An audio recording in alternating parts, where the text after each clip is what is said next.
So it's 11 o'clock. I'm assuming some other people are going to wander in sometime along the way, but we'll get started. So good morning. You know me. My name's Eric, and it's June 22nd.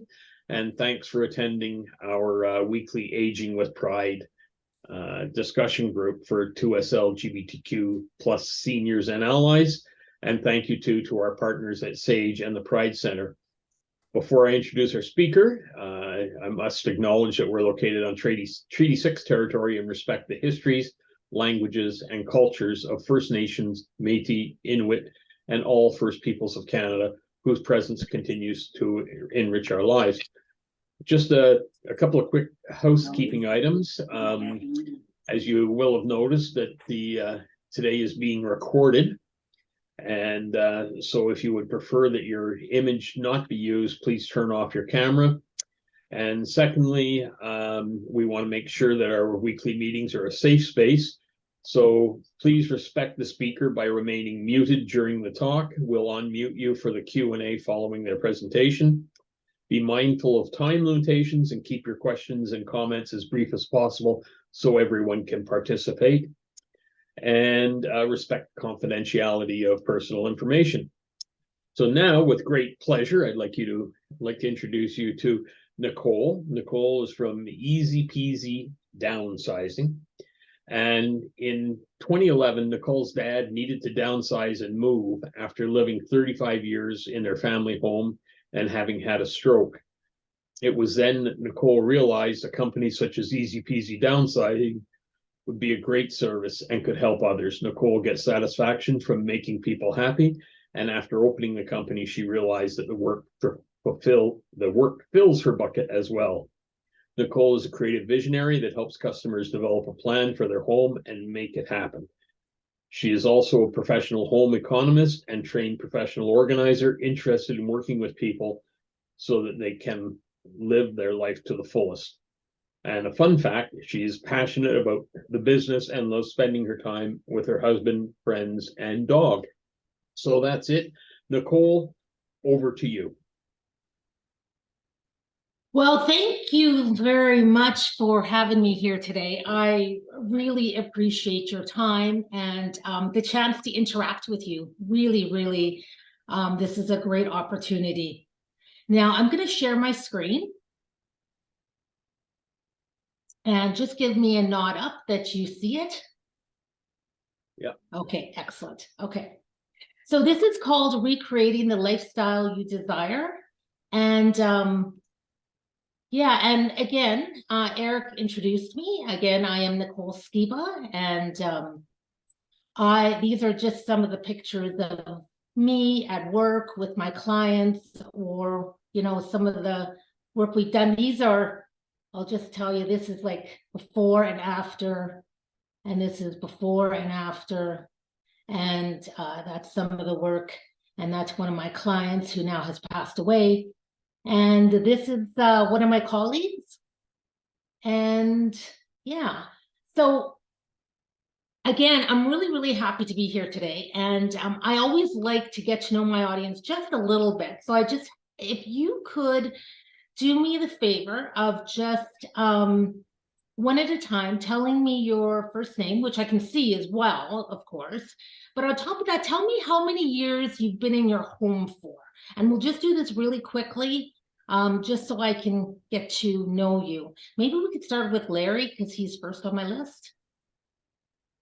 I'm Larry Jewell. I have been in my current home, which is actually a senior's residence, for something over 7 years. 12 years in the place before that, and an unknown number of years in the place before that. Okay, so Larry, you're in a senior residence right now. Interesting. Yes, right. I've Okay. had some experience with downsizing. Great. Well, I appreciate any comments you have. Pam? Karen. Okay. Yeah. It's Karen. Yeah. Karen. Sorry. 4 years. 24. 4 years.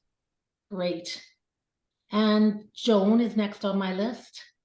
Hi, Nicole. I've been in this new home for going on my third year now, so it's pretty uncluttered, but I'm noticing it's starting to sneak up again. It's not a large home, so I'm always very aware of bringing anything in, and I prefer the minimalist look.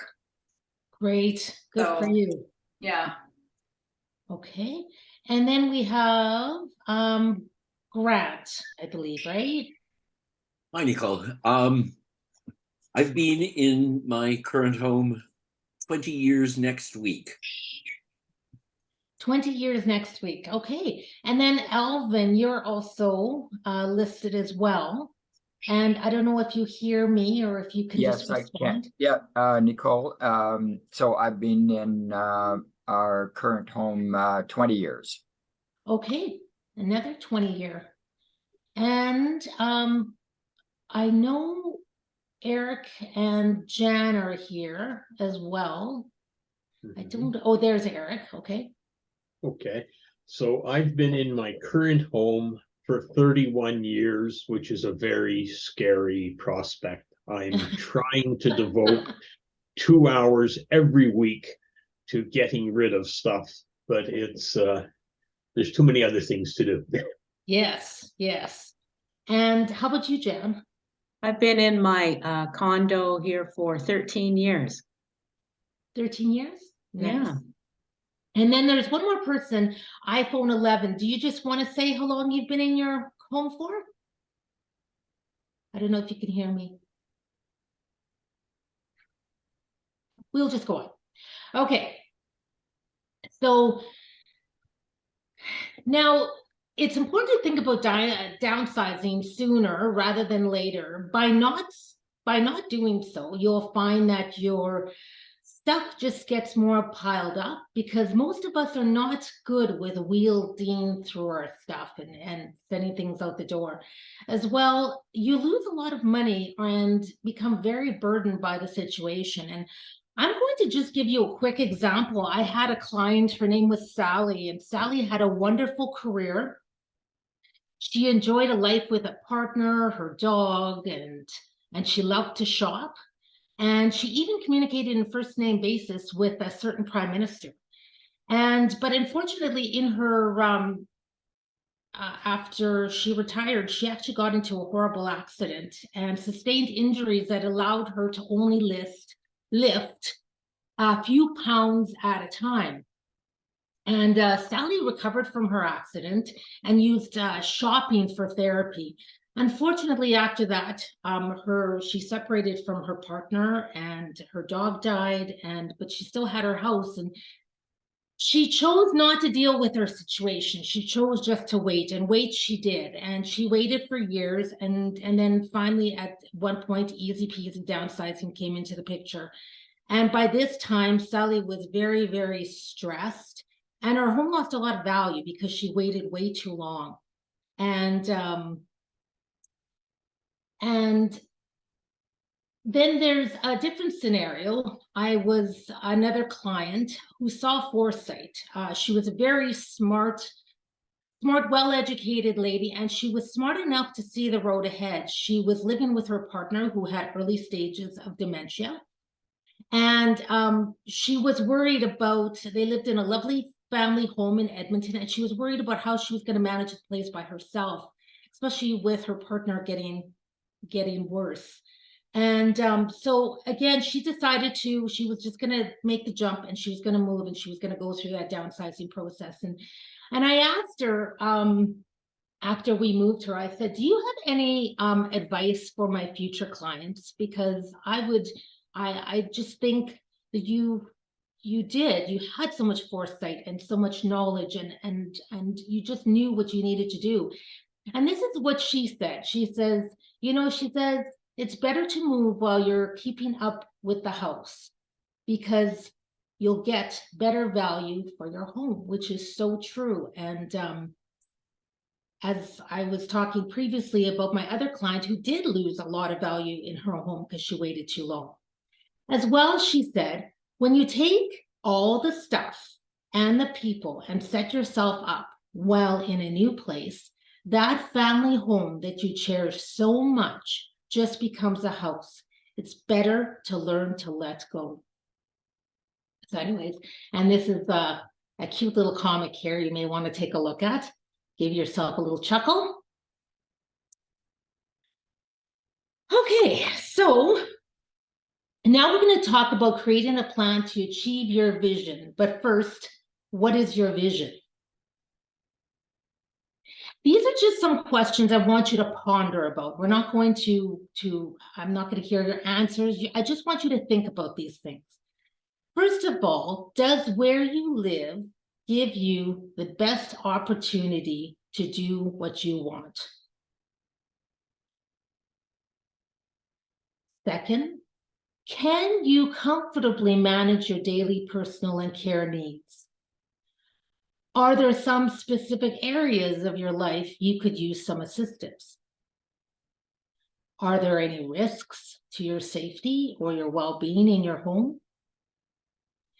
Has your ability to make sound decisions about your own health and well-being changed? Are you able to manage your money? So where do you see yourself in 5 years? Now, I just want to say that aging in place can be a really good thing. There's nothing wrong with staying exactly where you are, as long as you're happy and you can keep up and take care of yourself and take care of your home. So thinking about what we kind of talked about, we're going to just take 30 seconds for you to close your eyes and imagine what you want your life to look like in 5 years. Feel free to turn off your camera if you feel more comfortable doing this. So we're just taking 30 seconds. I want you to sit back, make yourself comfortable, and close your eyes.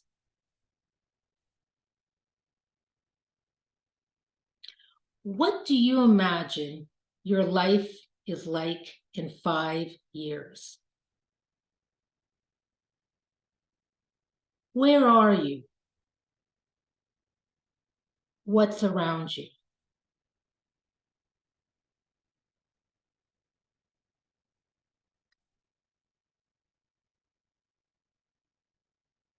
Okay, I want you to open your eyes.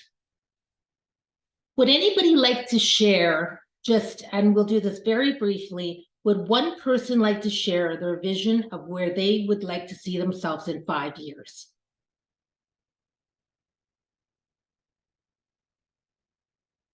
Go ahead, Eric.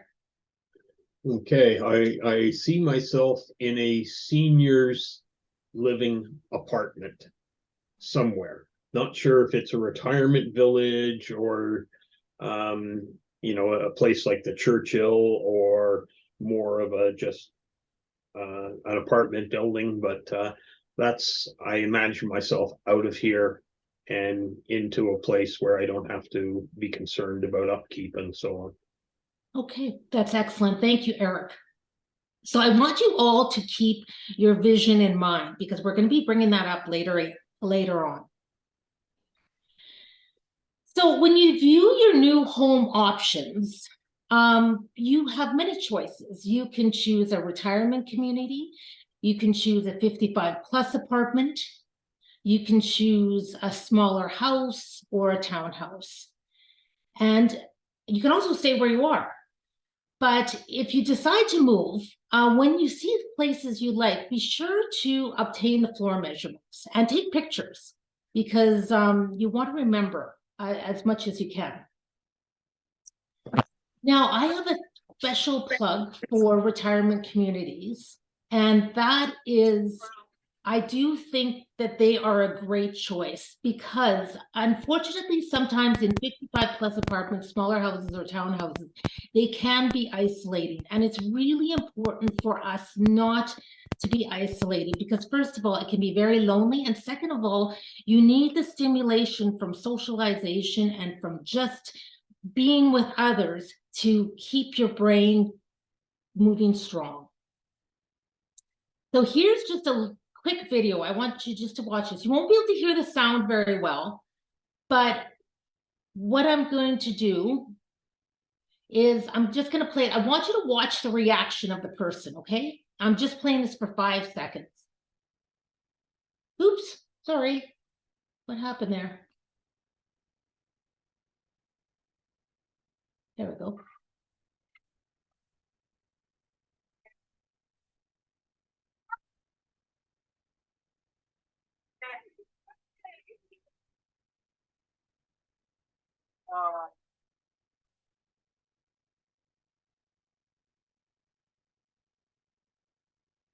Okay. So what you saw there was you saw some really good interaction, and you saw some very special stimulation. There was lots going on there. There was lots of emotion, lots of happiness, and that's how you need to feel. And sometimes if we move into a place that is isolating, you're not going to get that nearly as much. You want that feeling of happiness and that feeling of laughter, and you really want to get those positive emotions going. Okay. So very, very briefly, this is going to be a link in the email that's being sent to you. There is a open house, kind of also a educational opportunity for yourself. If you like, it's on the June 29th. It's at Chartwell, St. Albert, and great speakers, including myself. And it's only about an hour and a half, and a great opportunity. So look for that. Okay, so after you've made the decision that you're going to downsize, what you want to do is you want to contact a realtor. I recommend you bring in 3 different realtors, talk to them at separate times, get to know them, get their evaluation on your home. Make sure that you sit down and talk to them. You do not want to bring in realtors that are all over the billboards. Those are great realtors, but I'm going to tell you that they have high costs, and they have a lot of clients because they have to cover their costs. You want realtors who have the time to sit and talk to you. So get a few referrals and have a few realtors come in. And once you get your market evaluation, then you want to put together a financial plan so you know what future home options are available to you. You know your budget. And before listing your house, you want to give a few months to yourself to view housing options, like those ones mentioned, declutter your home, and also do any needed renovations.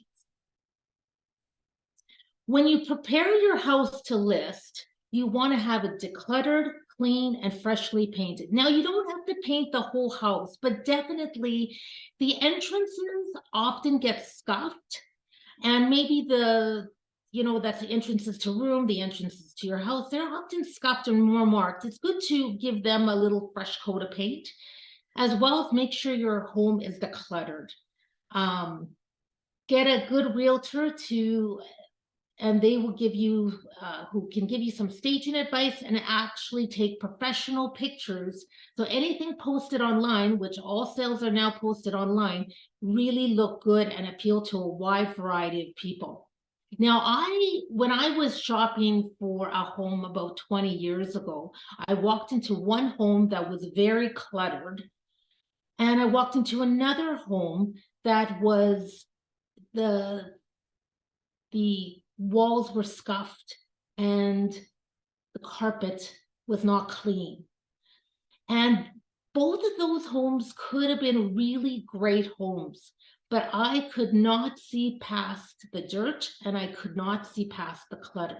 So it's really important to do this before you have people going through your home and before the pictures are taken. So at some point you need to decide. So first of all, you need to choose where you're living.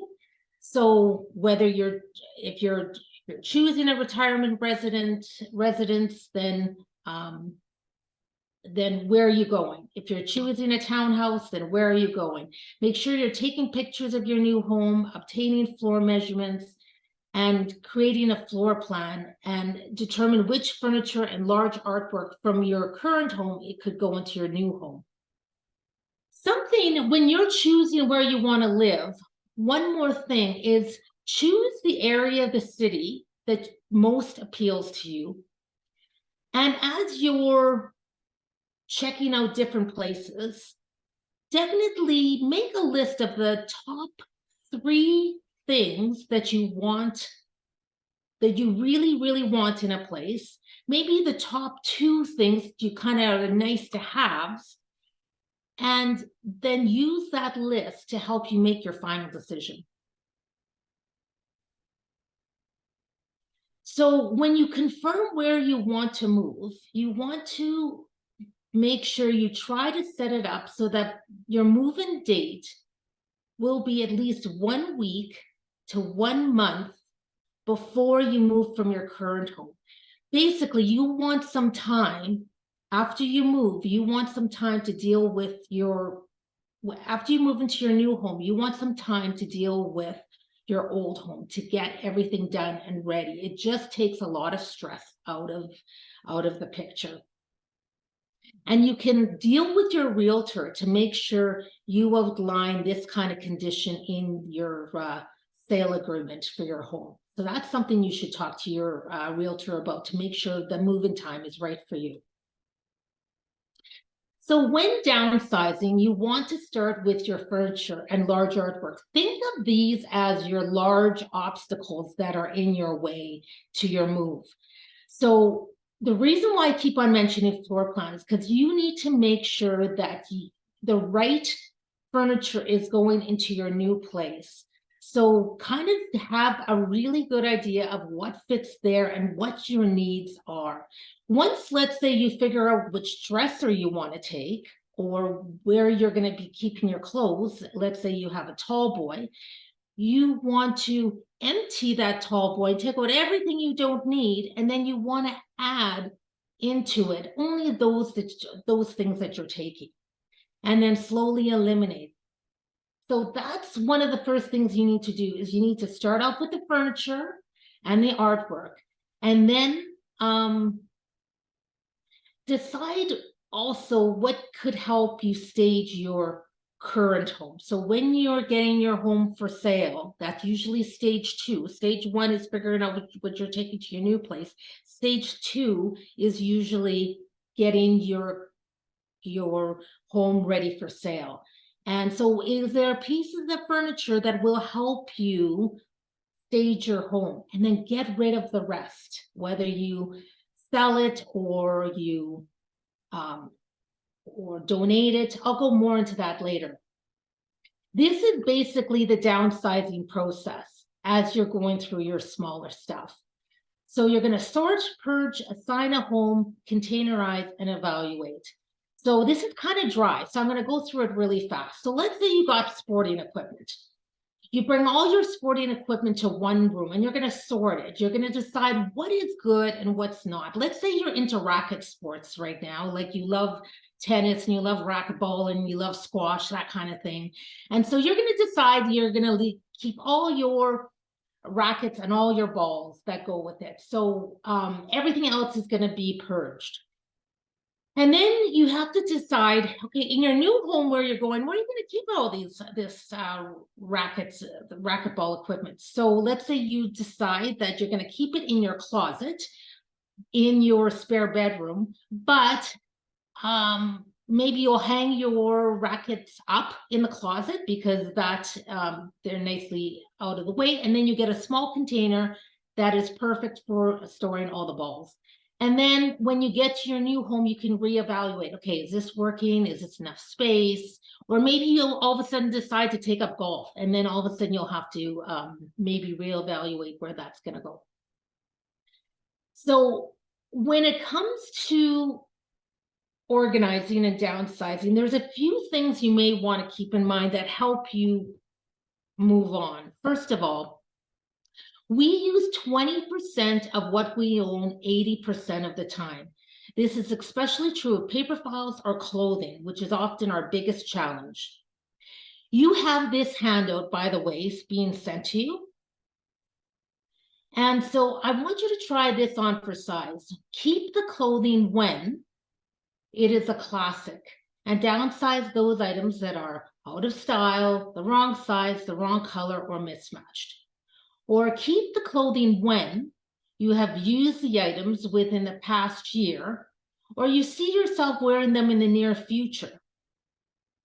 Keep the clothing when you use it often enough that it's worth storing.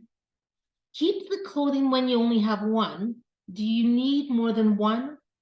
And keep the clothing if you still love it. So you can use this guide as you're going through your closet. And again, we often only use 20% of what we actually use.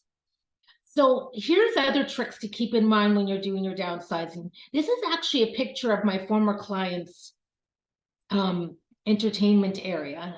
And as you see, she needed some organizational support. And so these are some tricks to keep in mind. First of all, sometimes it's really hard to donate things because you just want to keep it all. But if you keep it all, are you really being thankful for the things you really love? And I'll give you an example. You see this set of books here. Now, there may be a few things in here that were real collectors for her or things that she really, really loved. But the problem is you can't even, she probably will even have a difficult time finding the things that she really, really likes. So think about it this way. If you're keeping everything, how are you enjoying the things you love the most? So we'll see if that helps you donate things. Another rule, it's called my 20-minute, $20 rule. If you have an item you haven't used in a very, very long time and you don't have a use for it, and it takes you 20 minutes to get it if you had to buy another one, and it costs less than $20, then donate or discard the item, because likely you can get it if you ever need it again. 15-minute sort. You may have heard of this one before. So set your timer for 15 minutes and sort an area. For example, let's say you can sort this drawer here, this brown cabinet here. Maybe that would be a 15-minute sort. And then the next day you do this area under the TV. If you do 15 minutes a day, it can all add up very, very quickly. And on top of that, it really doesn't take a lot of time out of your life. You could also do another version of this, and that's like, let's say every time you watch the news hour at 6 o'clock, or whatever show you love watching, maybe at that time you're also going to organize something in front of the TV, or maybe your favorite radio, when you put on your favorite Netflix document, that you sort at the same time. Okay, so the next one is have a basket for outgoing items and set up at entryway. This is something I do in my house all the time, and I have my family still living at home. And so I do use this a lot. I have a basket sitting by my garage door, and every time I pass by something in my house that needs to be donated, then I make sure it gets in the basket. When that basket's full, it goes into my vehicle and I drop it off at Goodwill. And then use the vertical space in your home. This is something people have a lot of issues. They don't see it. And it's a really good hint. And if you take a look at this picture again, one thing she could have here is she could have on the left-hand side, she can have a shelving unit, let's say 6 shelves tall. And on the other side as well, a shelving unit, six shelves tall. And then a console, an entertainment unit, let's say down underneath to carry all her electronic equipment related to the TV. By doing that, she may be able to better store a lot of the stuff going on here. What she's done is she has all her stuff, all her organizational units are all just about the height of her TV. And you see, she's not using good space good use of her wall space. So look at your home and see if that would make more sense. Or when you're moving to your new place, if you decide to, think about the vertical space, not just your floor space. Okay, so when you're ready to sell and donate items, St. Vincent de Paul, Find, Habitat for Humanity, those are 3 different associations. They will come and they will actually pick stuff up from your garage or in front of your home. And so this can be a real time saver and take a lot of stress out of getting stuff done. You have to book this by appointment. So just keep those places in mind, as well. The Eco Center, great eco centers in Edmonton, Sherwood Park, Parkland County. It's great eco centers there. And of course, you can donate your old paint, cleaning agents, outdated electronics, metal, that kind of thing. Food bank, of course, for you know what the food bank's for, but you just don't take any expired food, but they will accept food with best before dates that go a year prior to this current date. So just keep this. So best before dates is different than expiry dates. And then online sales, great, like Facebook Marketplace. I saw a lot of stuff from my clients on Facebook Marketplace. Hey, this is another handout you have. If you take a look here, handout, the AMA handout, as well as another handout called Questions to Ask Yourself When Sorting Documents. These are going to be emailed to you as well. And essentially, a lot of us have those metal filing cabinets that are 3 drawers tall. And really, the best thing is to get it down to one box, one filing box, and get yourself some new files, filing tabs, and the box, and then just sort as you go. Use these references, and these are them right here. And again, you have this in your email. Use these. So this is the personal documents, what to keep and what to shred. This is a great document put out by CAA. And then these are questions to ask yourself. And so review these. And these are great ways to think about your paperwork and understand what you should hold on to and what you shouldn't. Now, a lot of us have stuff in our basement, or maybe you may have some items in your home that are meant to go to family or friends, or maybe you're storing stuff for family or friends, but it's taking up room in your home, and it's causing some storage issues. And it's not, if you are moving, again, it's not stuff you want to be moving. So set dates for items to be picked up by family or friends. And when my dad was downsizing, he wanted to give me a lot of stuff. And I said, and my thoughts were, and a lot of people feel the same way, like I didn't want anything that I couldn't put in my dishwasher. I didn't want anything I had to polish, and I didn't want anything that didn't match with my decor. It's not that I didn't love my dad's things, it's that it just didn't work for me. And so just keep that in mind if you want to transfer things to others. It's not that they don't like your stuff, it's just that it doesn't work for them. Just keep that in mind. Okay, these are different, keep these businesses in mind when you're thinking about moving. So moving company, you need to let them know about your move.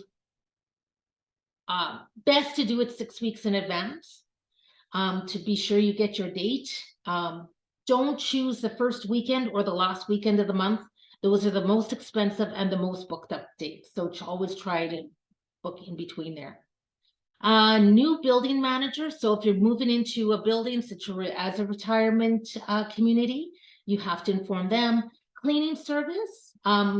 You may want your current home clean before you before it closes, as well as your new home that you're moving into. You may have to get that cleaned as well, depending on your situation. A renovator for your old or your new home. Pet care. Pets get very stressed the day of the move, so you really need to make sure that your pets are taken care of, and maybe are at a friend's place or whichever. Canada Post. I highly recommend to all my clients that they get their mail forwarded from their old home to their new home for 4 months, and then by then you should have updated a lot of the addresses. A lot of the people sending you information updated their address where you're located. As well as essential services, you need to contact your utilities, your bank, and your insurance company. And here are things to consider for the week of your move. You need to box everything up you're keeping and label the sides and top of the boxes and where everything's going. And you highly recommend from the movers, you rent wardrobe boxes and possibly leave items in the drawer. I have one moving company that I use. You can actually leave the items in the drawers and they will take the items with them like that to your new place. So you just slide the drawers back into your dresser, let's say, and it's done. So that's a real handy thing. And plan your first night essential or open first boxes. And so you can take a look at this item. I can tell at this comic here, I can tell you didn't hire a professional organizer to help you with your packaging. So just make sure when you label your boxes, you actually label the name of the room and generally what's in there. For example, kitchen and dishes. And these are some of the things you need in your first night essential box. This stuff should stay with you. And the week of the move, you just need to make sure you have as many friends and family members as you can to help you, have extra large box and bags available, have payment ready for your moving company. And at your new place, the first day, just concentrate on getting your bed set up, your phones charged, a few staple items in the fridge, and that kind of thing. Okay, I know I rambled on, but what I'm going to do is I'm going to get you again to, because this is a lot of stuff, and I realize that. And what I'm going to do is I'm going to get you again to just shut your eyes for just 30 seconds again. And I'm going to read something to you, and I want you to just think about it. And I hope it helps you. It's just a way to rethink about things.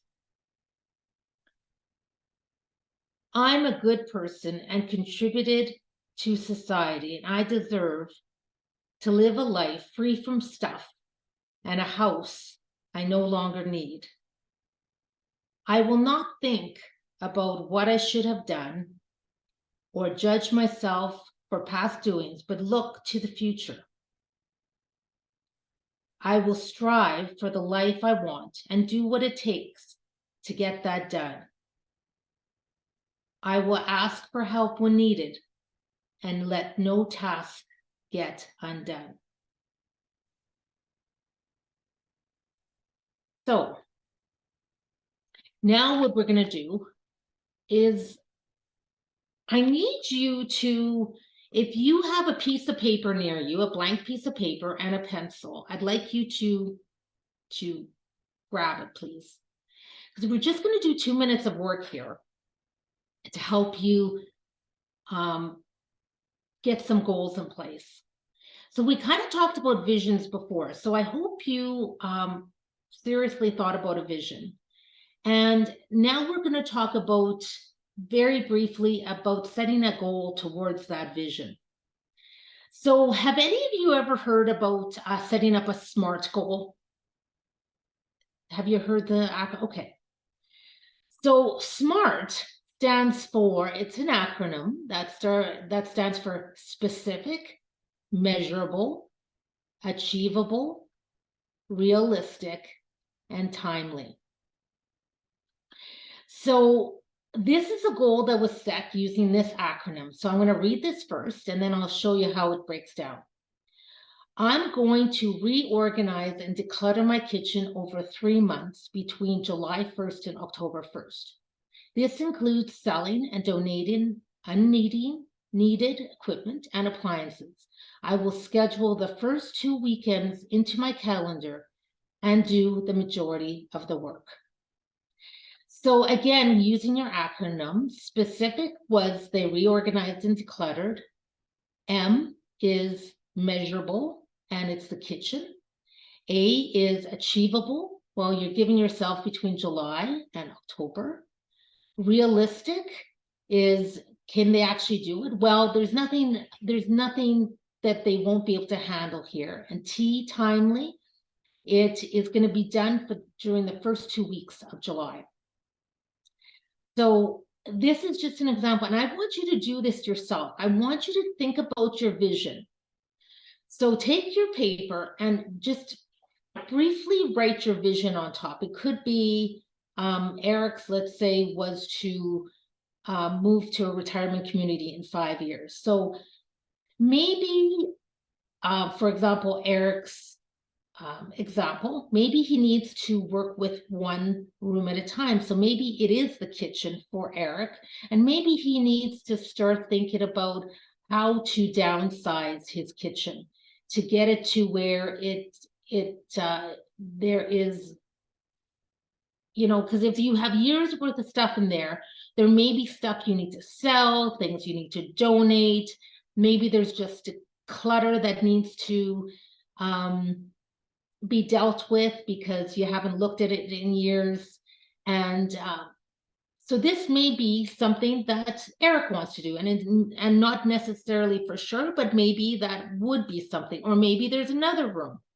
There are several rooms in your house. If you think about it, if you worked on 1 room for 3 months every single year, that in 1 year, you would accomplish 4 rooms. You would have decluttered and organized 4 rooms. So even though 3 months seems like a large amount of time, it's actually a workable amount of time. So do this on your paper, take 2 minutes and figure out what your acronym will be. So again, it's on the video screen here. So S is specific, M is measurable, A is achievable, R is realistic, T is timely. So I'll just give you 2 minutes to do that.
Okay, I'm just going to stop you there. Now, what I want you to do is take that goal. I want you to post it in a very visible place. That's the first thing I want you to do with it. Why? So you see it often and it reminds you to do it. Number 2, I want you to tell your goal to your favorite person. And why do I want you to do that? Because they will make you accountable.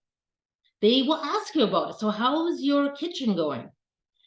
Number 3, I want you to mark it in your calendar that I am doing these things on this particular date because then when your friend asks you if you want to go for coffee that day, you're going to say, so I'm actually cleaning my garage. And it's actually true. You are cleaning your garage. So now, so I'm just going to skip this and I'm just going to go right to the end. And I'm going to tell you that this is, you can sign up for my easy peasy downsizing newsletter. And here it is right here. Here's my email. And if you contact me, I'm actually going to send you a list, a 4-page list of a downsizing list that covers all the things we talked about. And, but it's more just like a list as opposed to a slideshow. And it'll help you with your decision making and help you move along. And so if you would like that, just send me a quick email and ask to be signed up to my easy peasy downsizing e-newsletter, and I will be sure you get that list. That's included with it. So I am so sorry it went over. I tried to rush it a bit, and sometimes that is good. Sometimes, of course, I go through things pretty fast, but does anybody have any questions? Before we do that, Nicole, if you could stop sharing your screen so that we can Sure, see thank if you. somebody's raising their hand. And Thank you for reminding me. I just have two things. Well, so many things that you said resonated to me, but one of the things that I meant to say, when moving, I want to move into a community. I've got wonderful neighbors, but I only see them periodically. I'd like to live in a building where I'm running into people that I want to have coffee with on a regular basis. First thing. The second is I have a plastic storage bin that I'm keeping in the spare bedroom. And whenever why did I have 3 garlic presses? I have no idea. Why did I have 2 12-inch frying pans? But so whenever I come across something that I want to give away, I throw it in there. And the last item, these are, just sort of building on some of the comments you had, is when I went to sell my house to move into this condo, the real estate agents walked into my house and said, wow, you really keep this clean. And, it's great. It's freshly painted and all the rest of it. I said, well, I didn't do this for selling. It's just how I normally keep it. He said it was great. We set the date to put it on sale and that sort of stuff. And 2 weeks before it went on sale, he said, you're great, but I have a cleaning lady. And she is going to come into your house for 3 hours and you're going to pay her. But she is going to pick up on all of the little things that you never picked up on, even though you're a great homemaker. And I'm not praising myself, but that was one of the things you mentioned. Real estate agent can help you with so many other things aside from just the actual selling of your house, but providing some advice. So I will shut up now. And if anybody has any other questions, I certainly will observe. Getting your house professionally cleaned just before you put it for sale is really important. Yeah. Yeah. Grant, you have a question. How do I show on the screen that I have raised my hand? I have looked at every single thing on this screen and I can't find it.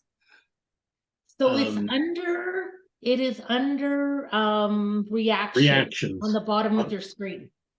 At the very bottom of your screen towards the right, reaction. There's a button that says reactions. If you press that, you see a button that says raise your hand. I see it. Okay, I Perfect. didn't under that one because I didn't think that raising my hand was actually a reaction. Okay, thank you.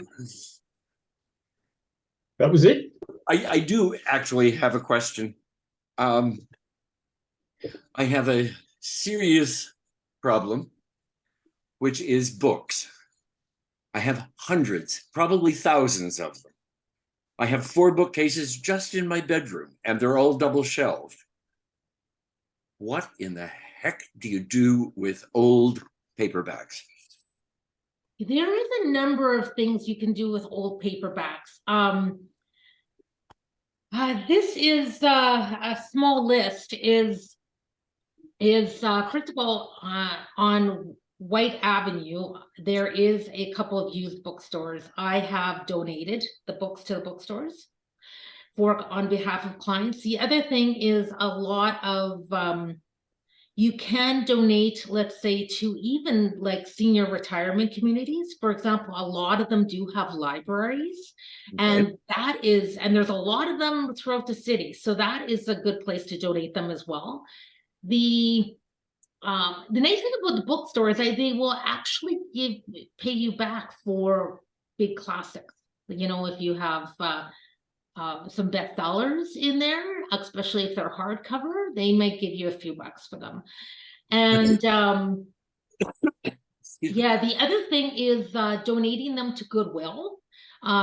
Goodwill, I really like that organization because they actually, you'll donate things, but they will actually take a lot of their things and we're not talking plastics now, but we're not talking books now, but plastics, for example, they'll take the plastics, and not just talking about the ones you drop off at the recycle center. I'm talking about plastics that just like plastic ornaments that they don't know what to do with. Now, those plastics are converted into park benches. They sell them to a manufacturer and they convert them to park benches. Goodwill is a really good company. They do take books and they also transform things or help make sure that 90% of what they receive does not end up in the landfill. So that's another, in terms of a place to donate, I like the Goodwill. They do good work. Yeah. Does that give you a few options? Jan, you have your hand up. Yeah, I do. Grant, another place to donate your books is the Edmonton Public Library. And at least 4 times a year, they have a books to buy sale. And it's cheap, but the books just keep getting recycled all the time. It's just such a wonderful organization.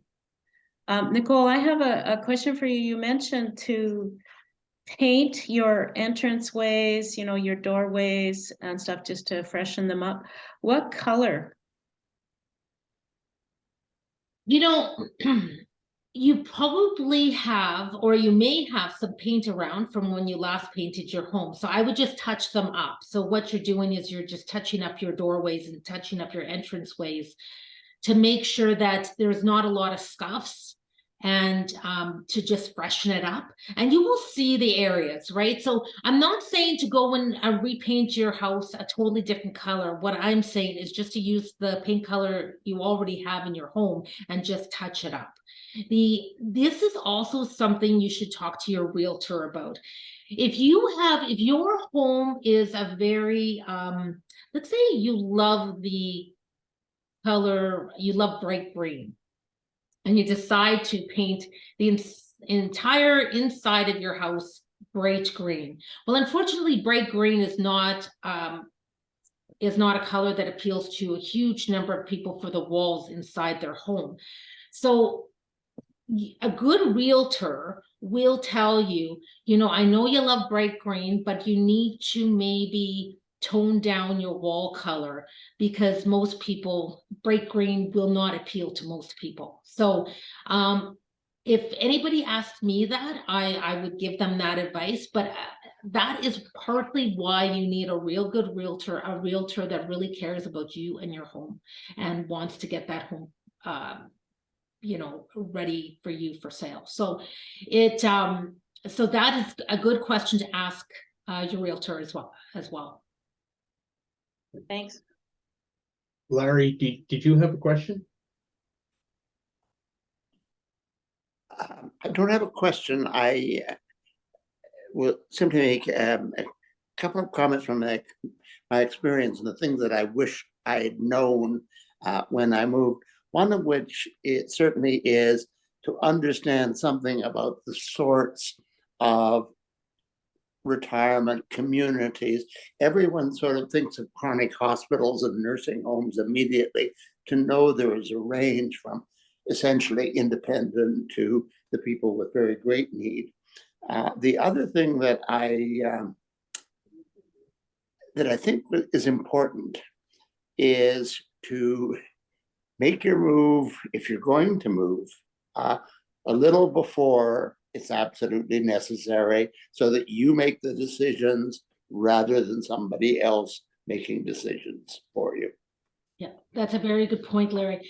And the people, I gotta tell you, the people that I help out most are people that end up in their home unable to do a lot of the work themselves, because they get themselves in a bind, they get themselves into a situation where they're overwhelmed and they're physically or mentally unable to do it for themselves. And then it requires getting somebody like me to come in and help that happen.